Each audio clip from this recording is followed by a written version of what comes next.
평균 분산 지배 원리인데요. 평균 분산 지배 원리와 포트폴리오 이론. 문제 이제 지배 원리의 개념부터 알아야 되겠죠. 지배 원리는 위험이, 그러니까 위험이니까 이제 편차죠. 표준 편차. 위험 또는 편차 또는 분산이죠. 그죠? 분산. 야, 위험이 이렇게 분산, 표준 편차가 동일한 여러 개의 투자들이 있다. 그럼 위험이 동일한 여러 개의 투자들 중에서는 수익이 가장 큰, 수익이 크다 그 말이 뭐야? 평균이죠. 그죠? 평균이 가장 큰 투자니 다른 투자를 지배하고 수익이 가장 큰, 평균이 가장 높은 투자니 선택이 됩니다. 그 다음에 수익이 동일한, 수익, 그러니까 이제 평균이죠. 평균이 동일한 여러 개의 투자들이 있다. 그럼 수익이 똑같은 투자들 중에서는 위험이 가장 작은, 즉 편차가 가장 적은 투자니 편차가 큰 다른 투자를 지배해버리고 선택되는 거예요. 위험이 동일하다면 수익이 큰 거, 그러니까 평균이 동일하면 편차가 작은 것을 선택하고, 또는 평균이 동일한, 수익이 동일한 투자들 중에서는 편차가 가장 적은, 위험이 가장 적은 투자를 선택해서 투자를 하게 되는데, 우리가 투자를 할 때 위험하고 수익, 이 수익하고 위험을 동시에 고려해서 수익이 크면서 위험이 적은 이 두 조건을 동시 충족하는 투자를 선택하는 투자 기법이 바로 평균 분산법이다. 그런 뜻이죠. 그죠? 평균이 수익을, 분산은 위험을 뜻하니까 수익과 위험을 동시에 고려하여 투자를 선택한다. 그런 뜻이에요. 수익은 항상 클수록 좋죠. 근데 감소하는 위험은 적을수록 좋은 거단 말이야. 그래서 이렇게 수익이 동일한 것 중에는 위험이 작은 것, 위험이 동일한 투자 중에서는 수익이 큰 걸 선택하게 되는데요. 실제 이 평균 분산 기준을 만족하는 투자는 현실적으로는 존재할 수가 없죠. 그럼 왜냐? 위험하고 수익은 항상 뭐 한다? 비례한다 그랬거든, 그지? 그러니까 어떤 투자니 만약에 위험이 적으면서 수익이 큰 투자니 있으면 당연히 그 투자를 선택하겠죠.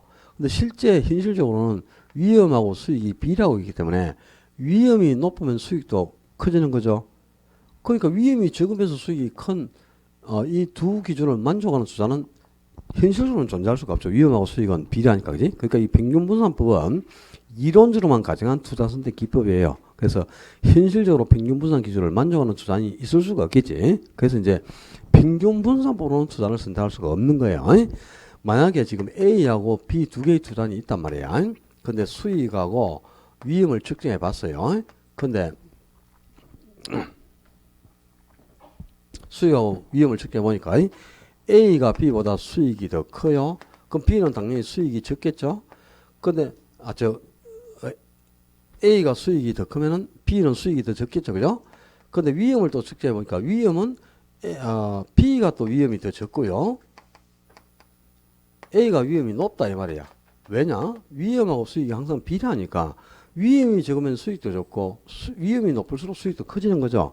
근데 평균분산법은 수익은 크고 위험이 적은 것을 선택해야 되지 않습니까? 그지? 그러면 A는 수익은 크지만 위험이 높으니까 위험을 만족을 못 주고 있죠. 또 B는 위험은 적지만 수익이 적으니까 또 수익을 만족을 못 주잖아요. 그지? 이렇게 항상 평균분산법에 따라서 투자를 선택한다면 위험하고 수익을 동시에 충족하는 투자니 현실적으로 존재하지 않으니까 평균분산법으로는 항상 투자를 선택할 수가 없는 겁니다. 이런 경우는 평균분산법에 의해서는 투자를 선택할 수가 없다 이 말입니다. 그래서 항상 실제 이제 평균분산법은 이론으로만 가정한 투자 선택 기법이니까 평균분산법으로는 투자를 선택하기가 어렵다. 그래서 이제 여러 가지 대안이 존재하게 되는 거예요. 이 대안을 이제 기억을 하셔야 돼요. 교재 메모해가면서 따라오셔야 되겠다. 첫째는 평균분산법으로는 실제 투자를 선택할 수 없기 때문에 이런 경우에는 첫 번째가 위험에 대한 태도에 따라서 어느 하나를 선택하게 됩니다. 그러니까 위험에 대한 태도가 공격적이냐 보수적이냐 그래서 이제 선택이 달라지겠죠. 공격적이라면 위험이 높더라도 수익이 큰 투자를 선택할 것이고 위험을 감수할 거리는 보수적인 투자라면 수익은 좀 적더라도 위험이 낮은 투자를 선택하게 되는 거죠. 그래서 이렇게 평균분산법으로 투자를 선택할 수 없기 때문에 위험에 대한 태도에 따라 어느 하나를 선택하게 된다 그런 뜻이죠.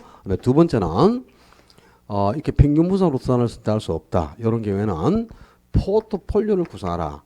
포트폴리오를 구성해 가지고 그러니까 A하고 B 두 개에 그냥 분산 투자를 하는 것도 바람직하다 그 말입니다. 그래서 자금을 A에 한 반 정도, B에 한 반 정도 이렇게 분산 투자를 해서 포트폴리오를 구성하게 되면 A가 위험이 높을 때 B가 위험이 적으니까 B가 A의 높은 위험을 상쇄시켜요. 그리고 또 B가 수익이 적을 때 A는 수익이 많이 나오니까 A가 B의 낮은 수익을 쉐입을 시켜주고 있는 거죠. 그래서 어느 정도 위험도 제거하고 안정된 수익을 획득할 수 있다는 뜻입니다. 그래서 평균 분산포로 투자를 선택할 수 없는 이런 경우에는 포트폴리오 구성하는 것도 바람직하다 그 말이에요. 그리고 세 번째, 평균 분산포로 투자를 선택할 수 없을 때는 변이계수를 측정해서 변이계수가 작은 것을 양호한 투자로 보고 선택할 수도 있습니다. 근데 변이계수는 작을수록 양호한데요. 변이계수가 작으려면 위험이 낮아야 돼. 위험이 낮은 투자일수록 변이계수는 무조건 적게 나타나게 돼 있어요. 그러니까 당연히 위험이 낮은 투자니 양호한 투자로 선택이 되니까 A하고 B 중에서 위험이 낮은 거는 지금 B죠. 그럼 변이계수법에 따른다면 A보다는 위험이 낮은 B가 더 양호한 투자로 투자니 선택될 수 있다는 거다. 자, 변이계수는 위험을 기대 수익률로 나눈 값입니다. 그러니까 이걸 읽을 때 이제 기대 수익률 단위당 위험 이렇게 있거든요. 기대 수익률 단위당 위험. 그러니까 기대 수익률 한 단위당 감소할 위험을 변이계수라고 하는데 위험은 항상 적을수록 좋아. 그러니까 분자에 있는 위험이 적을수록 변이계수도 당연히 낮게 나타나겠죠. 그러니까 변이계수가 적다는 말이 수익률 단위당 감소할 위험이 적어서 양호한 투자이 된다. 그 말하고 같은 겁니다. 그래서 항상 변이계수는 작을수록 양호한데 통상적으로는 위험이 낮은 투자일수록 무조건 변이계수는 적게 나타나서 변이계수가 적어서 양호한 투자로 선택될 수 있어요. 그래서 이렇게 평균분산법으로 투자를 선택할 수 없을 때는 위험에 대한 태도에 따라 어느 하나를 선택하거나 또 포트폴리오를 구성하고 또 바람직한 대안이 될 수 있고 변이계수법을 중에서 변이계수가 적은 것을 양호한 투자로 선택할 수도 있다. 여기까지 해서 평균분산 지배원리를 익혀놔야 되겠고 효율적 전선 효율적 전선은 바로 이 평균분산 지배원리가 그지? 위험이 동일한 투자 중에서는 수익이 큰 것이 또 수익이 동일한 것 중에는 위험이 작은 것이 다른 투자를 지배한다. 그걸 지배원리라고 그랬죠. 이 평균분산 지배원리 두 가지 기준을 만족하는 투자는 있어요. 이걸 만족하는 투자안들이 있는데 그 평균분산 두 가지 기준을 만족하는 투자안들 그 점 평균분산 지배원리를 만족하는 점들을 연결한 선분 이걸 효율적 전선 또는 효율적 프론티어라고 하는데요. 그러니까 이 효율적 전선은 지배원리를 만족하는 투자안을 연결한 선분입니다. 여기는 지금 무수히 많은 투자안들이 있고요. 이 세로축이 수익을 의미하는 축이고 가로축이 위험을 의미하는 축인데 지금 이 선문상에도 무수히 많은 투자안들이 존재하고 있단 말이에요. 지금. 그런데 요게 위험이 한 5% 정도, 이게 위험이 한 8%, 이게 위험이 한 12% 정도가 되고요. 여기는 지금 수익이 뭐 10%, 여기는 수익이 20%, 여기는 수익이 24% 정도다. 이렇게 한번 가정해 보자 말이에요. 그러면 지금 요 선문상에 있는 투자들은 모두 위험이 5%로 똑같습니다. 위험이 5%로 동일하지만 맨 위에 있는 요 투자는 수익이 10% 가장 높거든요. 이렇게 위험이 동일한 투자들 중에서는 수익이 가장 높은, 수익이 가장 큰 맨 위에 있는 투자니 수익이 낮은 다른 투자를 지배해버리고 요 놈이 선택되는 거지. 또 요 선문상에서도 위험은 8%로 동일하지만 맨 위에 있는 게 수익이 20% 가장 높거든. 이렇게 위험이 8%로 동일한 투자 중에서는 수익이 가장 큰 맨 위에 있는 투자니 수익이 낮은 요 아래 투자를 지배하고 선택되는 거죠. 요 선문상에서도 맨 위에 있는 요 투자니 아래 걸 지배하고 선택되겠죠. 이렇게 위험이 동일한 투자들 중에서는 수익이 가장 큰 투자니 이것들 아닙니까? 그지? 이렇게 위험이 동일한 투자 중에서는 수익이 큰 투자니 수익이 낮은 다른 투자를 지배해버리고 선택된다 이 말이야. 그리고 요 선문상에서는 수익이 10% 동일한데 수익이 10% 동일한 투자들 중에서 맨 앞에 있는 요게 위험이 5% 제일 적거든요. 그럼 위험이 가장 낮은 요 맨 앞에 있는 투자니 뒤에 위험이 높은 투자를 지배해버리고 요놈이 선택되겠죠. 요 선문상에서도 수익은 20% 동일하지만 이게 위험이 제일 적으니까 이게 뒤에 걸 지배하고 선택되고 요 선문상에서도 요놈이 뒤에 걸 지배하고 선택되겠죠. 그럼 지금 여기 있는 투자들은 자, 위험이 동일한 투자들 중에서는 수익이 가장 큰 투자이고 또 수익이 동일한 투자들 중에서는 위험이 가장 작은 투자니까 요 평균분산 두 가지 기준을 만족하고 있는 투자들 아닙니까? 그지? 그리고 이 투자들 요 점들을 연결하니까 선문이 하나 완성됐단 말이야. 그지? 요 선문을 바로 뭘 한다고? 이게 효율적 전선이다 이 말이야. 그지? 요 평균분산 지배 원리를 만족하고 있는 요 점들을 연결한 요 선분을 효율적 전선이라 한다.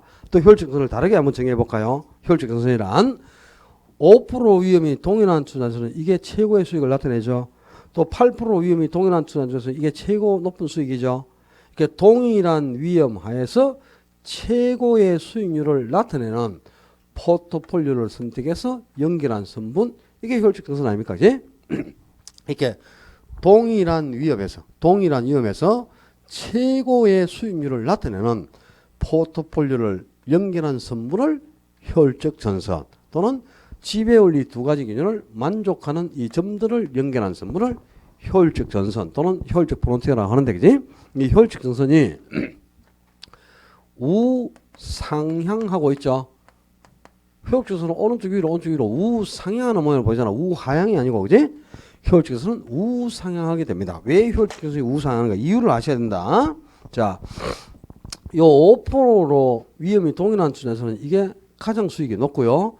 그럼 5%의 위험을 감수하고는 이 10%가 최고의 수익이니까 10% 이상의 수익을 얻을 수가 없어요. 5% 위험에서는. 그래서 더 큰 수익을 얻기 위해서 우상에서 딱 가니까 여기까지 가니까 수익을 10%만큼 더 얻었습니다. 그지? 이렇게 10% 정도 수익이 더 증가했지만 위험도 요만큼 더 증가한 거야. 즉 요만큼 더 큰 수익을 얻으면 위험도 이만큼 더 감소해야 되는 거죠. 또 여기서는 8% 위험에서는 이게 최고의 수익을 나타내니까 20% 이상의 수익을 얻을 수가 없습니다. 그래서 더 큰 수익을 얻기 위해서 우상에서 여기까지 가니까 수익을 요만큼 더 얻었죠.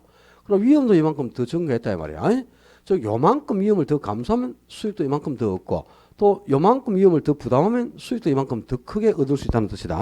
이렇게 더 큰 수익을 얻기 위해서는 더 많은 위험을 감수해 가야 합니다. 그래서 이 꼭지점을 따라가니까 곡선은 우상하는 모양이 되었다. 그 말이네. 그지? 책이 어디 있을 거다. 줄 쳐야 된다. 효율적 전선, 효율적 프론트가 우상향하는 것은 더 큰 수익을 얻기 위해서는 더 많은 위험을 감수해야 하기 때문이다. 이 말이다. 그 찾지? 그래. 290조 밑에서 다섯째 줄에 있다. 효율적 전선은 우상한데 그 이유는 더 높은 수익을 얻기 위해서는 더 많은 위험을 감수해야 하기 때문이다. 이 말이다. 잊어버리면 안 돼. 그 다음에 투자자의 위험에 대한 태도. 투자자의 위험에 대한 태도는 위험 해모적, 위험 해모적, 그리고 또 위험 선호적, 위험 중립적 이렇게 세 가지가 있었죠. 그런데 이 투자자의 위험에 대한 태도를 표시하고 있는 것이 바로 무차별 곡선입니다. 그러니까 이 위험에 대한 태도를 표시하고 있는 곡선이 위험 무차별 곡선. 이 무차별 곡선은 위험에 대한 태도를 표시하는 곡선이에요. 근데 무차별 곡선이 위험에 대한 태도에 따라 다 다른 모양을 보이는데 위험 해모적 투자자의 무차별 곡선은 이렇게 생겼어요. 이렇게. 아래로 볼록한 모양을 보인다 이 말이에요. 아래로 볼록하게 생겼고 위험 선호적 투자는 무차별 곡선이 이렇게 위로 볼록한 형태를 보입니다. 또 위험 중립적 투자는 무차별 곡선이 수평선입니다. 근데 투자자마다 위험을 감수하는 정도가 다 다르니까 무차별 곡선의 위치라든가 형태나 모양이 다 다르게 결정되겠죠. 자, 갑이라는 투자의 무차별 곡선이 여기에 위치하고 있어요. 여기 이제 갑이라는 투자의 무차별 곡선입니다. 그럼 을의 무차별 곡선은 여기에 이렇게 위치하고 있습니다. 이게 을이라는 투자의 무차별 곡선이고 병이라는 투자의 무차별 곡선은 이렇게 위치하고 있어요. 이게 이제 병의 무차별 곡선인데 무차별 곡선의 위치나 형태, 모양은 다 다르게 나타나죠. 위험을 감수하는 정도가 다르니까. 자, 갑은 10% 정도의 수익을 얻기 위해서 5%까지 위험을 감수하겠다 이런 의미거든요. 그리고 을은 20% 정도의 수익을 획득하기 위해서 나는 8%까지 위험을 기꺼이 감수할 의사가 있다는 뜻이고요. 병은 이제 내가 24% 정도의 수익을 얻기 위해서 12%까지 위험은 감수하겠다 이런 의미라. 그러니까 이 노란 선분이 뭐죠? 효율적 전선. 파란 선분은 뭐죠? 무차별 곡선입니다. 파란 선분이 무차별 곡선이다 이게.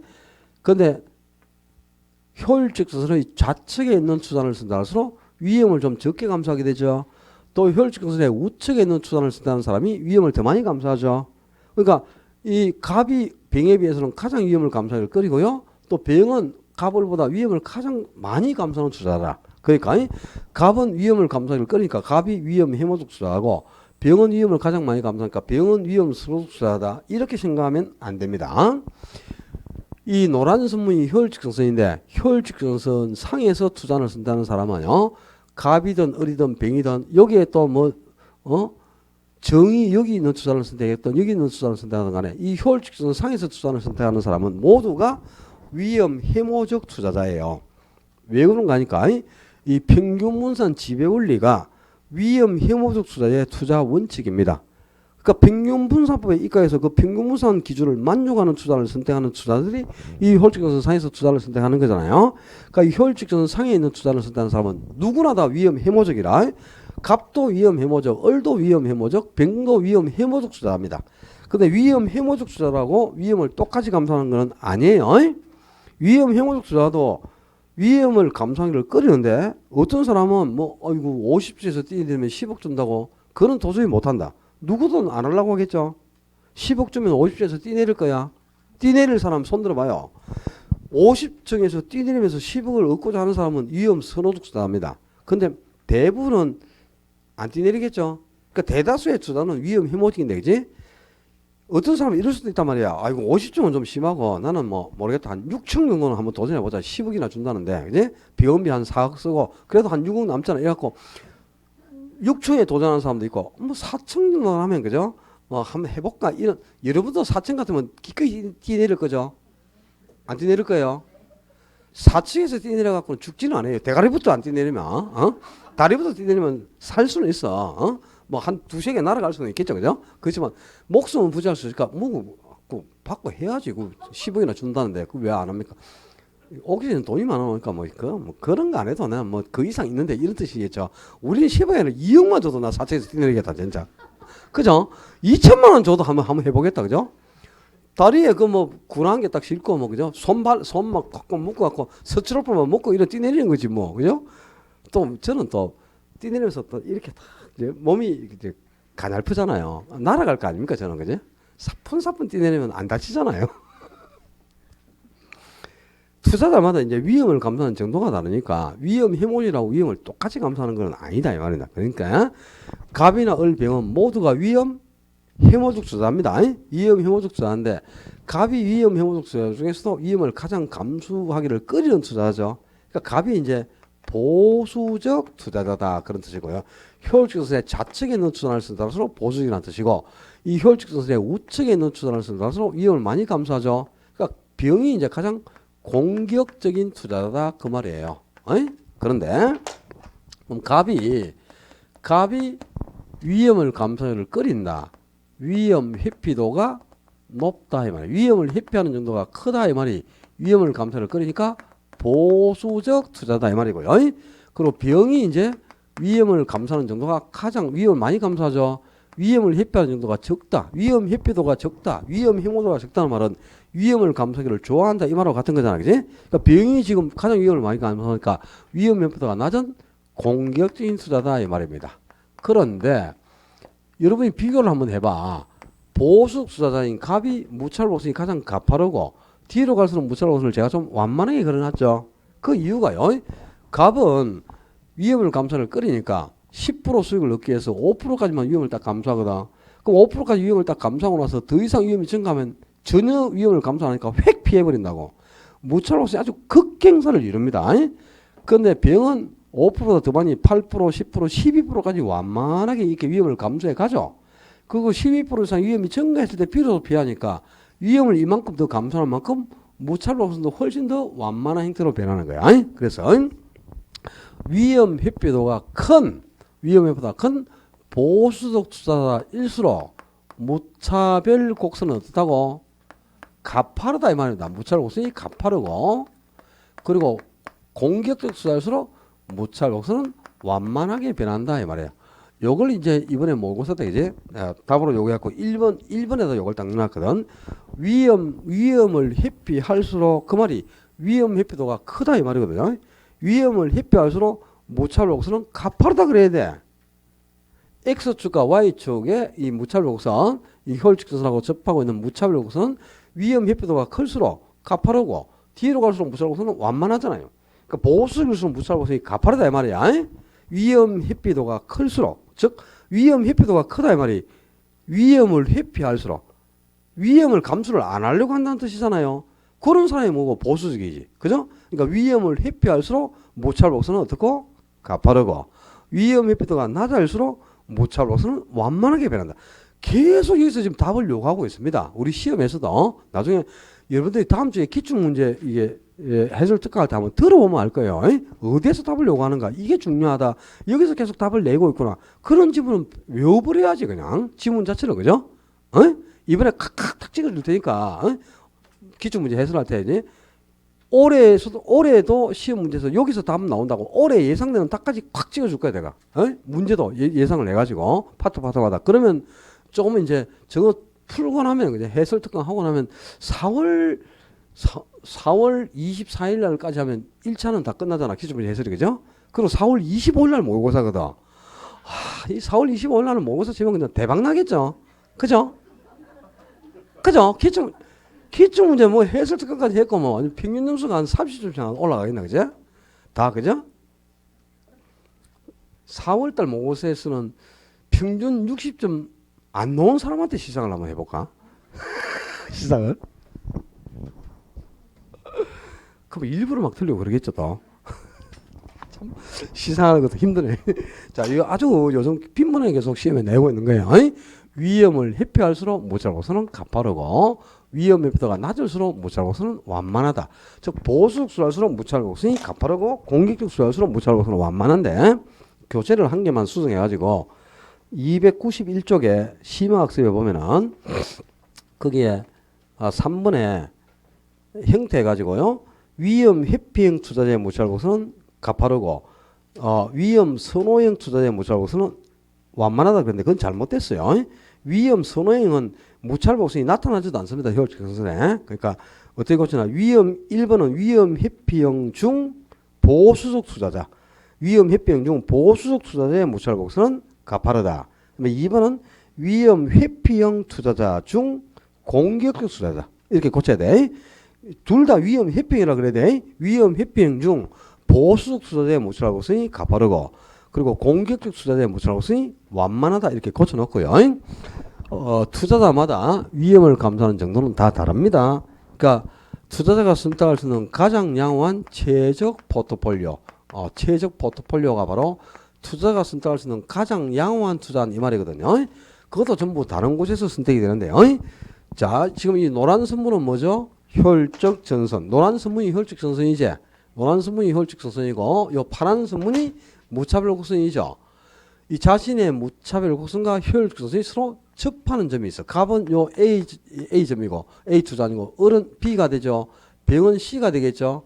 요 투자들이 각 투자가 선택할 수 있는 가장 양호한 최적 포트폴리오로 선택된다 이 말이야. 그러니까 최적 포트폴리오는 자신의 무차별 곡선하고 이 혈적 전선이 서로 뭐하는 곳?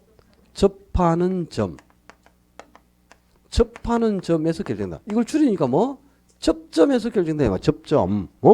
혈적선하고 무차별 곡선이 접해 있는 그 접점이 그 투자가 선택할 수 있는 가장 양호한 최적 포트폴리오가 되는 거예요. 최적 포트폴리오는 혈적선하고 무차별 곡선이 접하는 점에서 결정된다. 그래야지 또 혈적선과 무차별 곡선이 교차하는 점에서 결정된다. 이러면 진짜 큰일 납니다. 그러니까 무차별 곡선은 서로 교차하지 않기 때문에 교차하는 점 자체가 없습니다. 근데 교차하는 점에서 결정된다. 그래서는 말이 안 되겠죠. 그죠? 혈적선과 무차별 곡선이 서로 접하는 점이 그 투자가 선택할 수 있는 가장 양호한 최적 포트폴리오로 결정된다. 잊어버리지 말고요. 그 다음에 우리가 포트폴리오를 구성했을 때 나타날 수 있는 여러 가지 형태가 있겠죠. 그죠? 자, 이제 포트폴리오 이론으로 가가지고 원래 포트폴리오라는 게 뭐죠? 포트폴리오가 여러 자산에 분산 투자하는 거죠. 분산 투자하는 건데 분산 투자를 하는 목적은 위험을 제거하고자 하는 겁니다. 그러니까 불필요한 위험이 바로 비체계적 위험인데 체계적 위험은 어떤 게 해도 제거할 수 없잖아요. 그지? 바로 비체계적 위험을 제거할 목적으로 여러 자산에 나누어서 분산 투자하는 것. 그걸 뭐라고? 포트폴리오가 한단 말이야. 그러니까 포트폴리오 그러면 딱 떠올려야 될 게 분산 투자.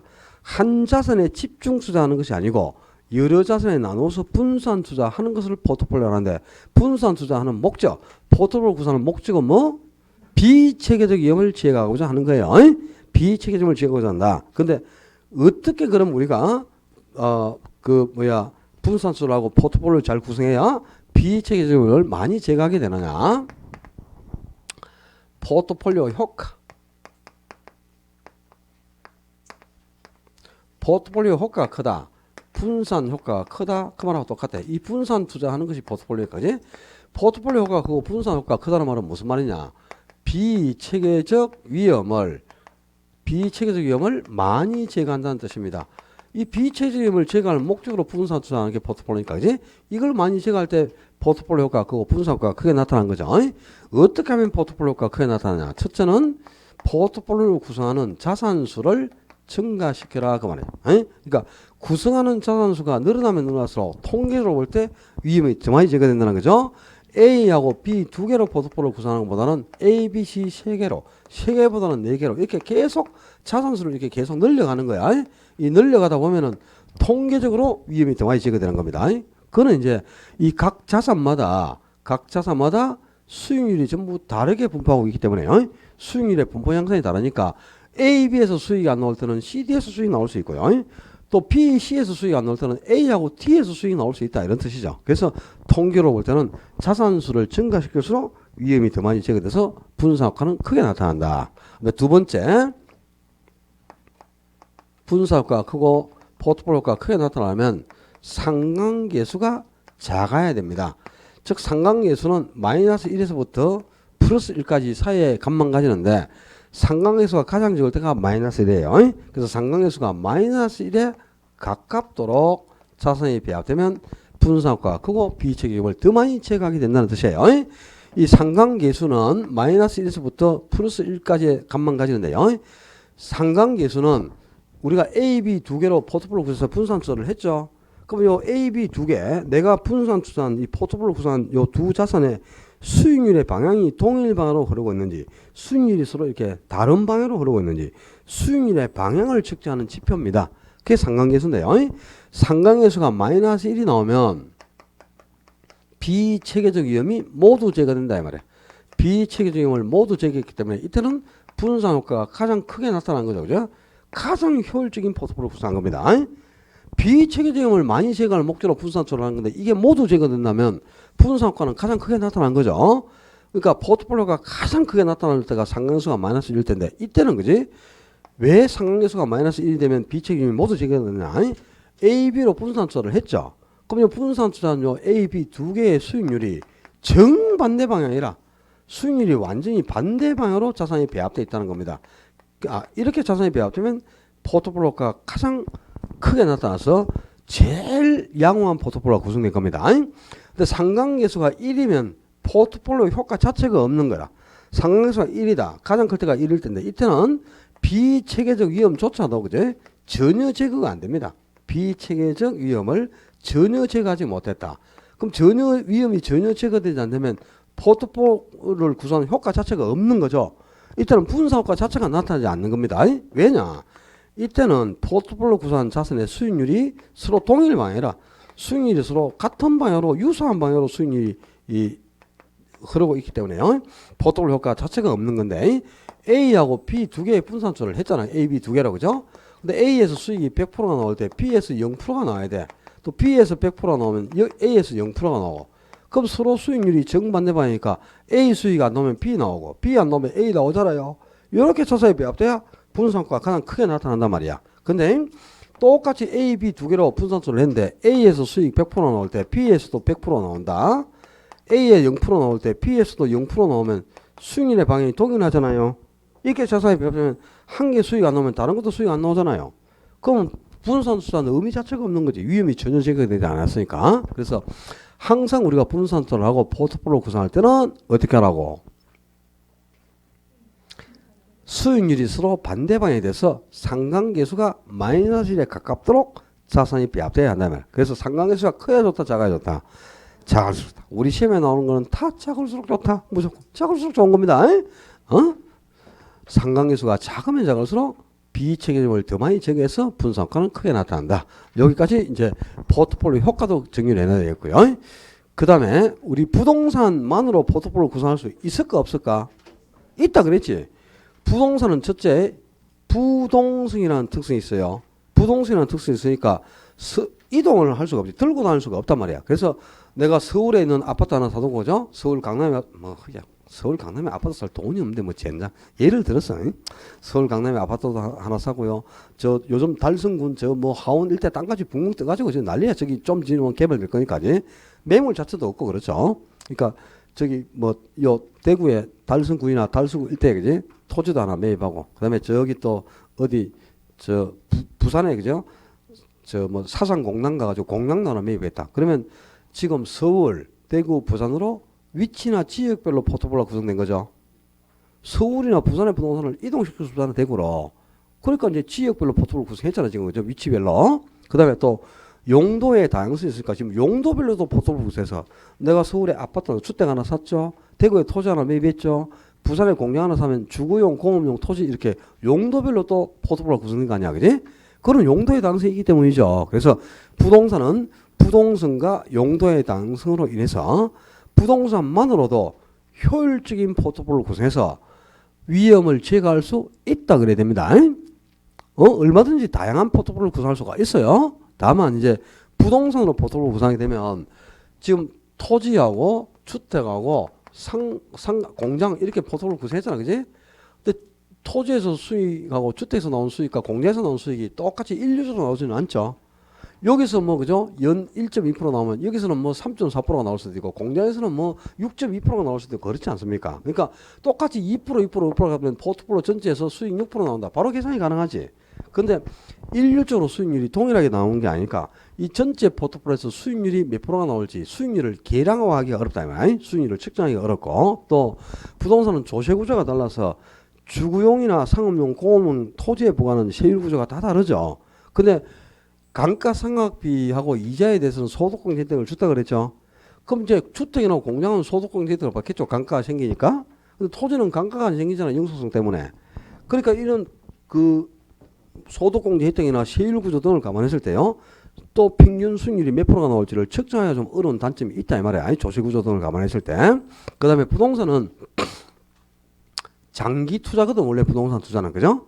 단기에 매매 차익률을 획득할 목적으로 투자하면 그건 투자가 아니고 투기라 그랬잖아요. 그러니까 부동산 투자는 장기 투자인데 원래 이 포트폴리오 이론은 주식 투자에서 접목했던 이론이거든 마코비처가. 근데 그 주식 투자는 단기 투자입니다. 단기 투자.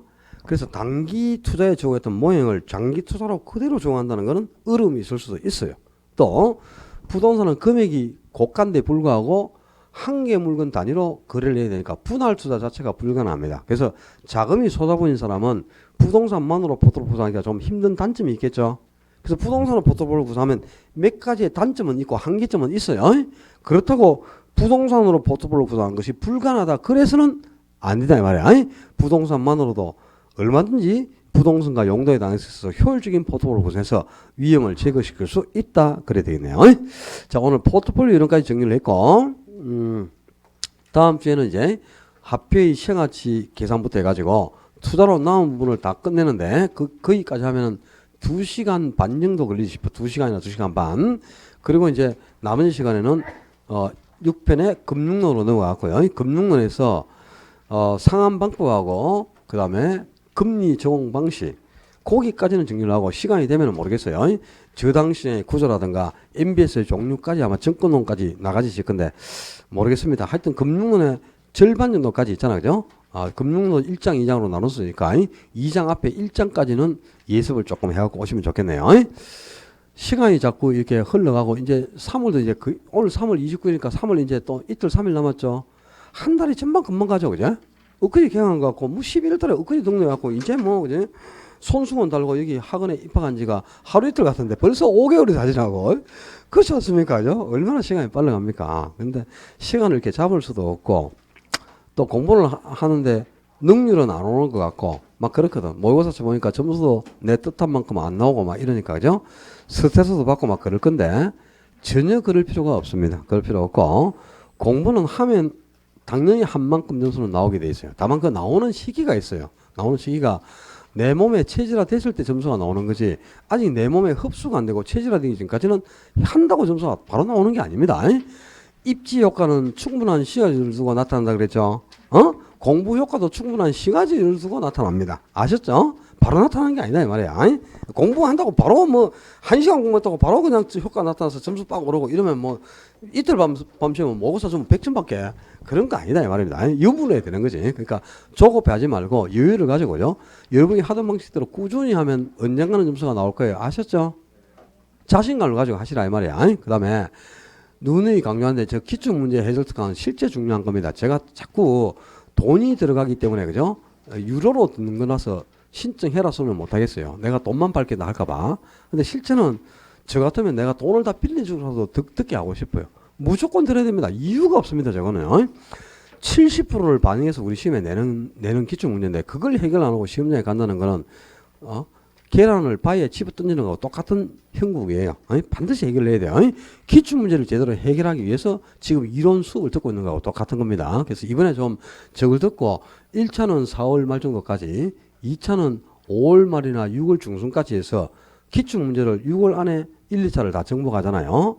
그러면 시험에 대한 자신감이 딱 생기게 되어 있습니다. 그래서 2차는 좀 아직까지 2차 위주로 공부를 안 하셨잖아요, 여러분이. 그래서 1차부터 먼저 해놓고 5, 6월 중으로 이제 2차도 기출문제 특강을 할 건데, 하여튼 기출문제만 제대로 좀 분석을 해갖고 60점 받는 정도로만 합격할 정도로만 되면 되는 거잖아. 90점 받을 필요는 없잖아요, 그죠? 저건 꼭 중요하니까 진짜 뭐 열일 제껴놓고 오셔서 좀 듣도록 하셔야 되겠어요. 이번 주 토요일은 제가 포항의 기출문제 제가 특강에서 우리는 토요일 날 없죠. 일요일이니까요. 일요일 날 제가 나와 있을 거니까 와서 좀 듣고, 저거는 10시에 시작하면 6시나 7시 대학 끝날 건데, 포항 같은 경우는 민법을 3번 해요.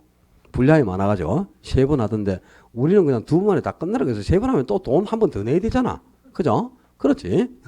포항은 기출문제 해설 특강하는데 19만 5천 원입니다. 민법하고 개론 다 듣는데, 개론 2번 민법 3번 해갖고 19만 5천 원을 받던데, 우리는 4번으로 해가지고 14만 원을 받잖아요. 그죠? 좀 뭐 비용도 좀 딴 데보다 좀 적게 받으려고 내가 애를 쓰고 하는데, 돈이 들어가는 거니까 자꾸 들어라는 못하겠는데, 없으면 내가 빌려줄 테니까 오세요.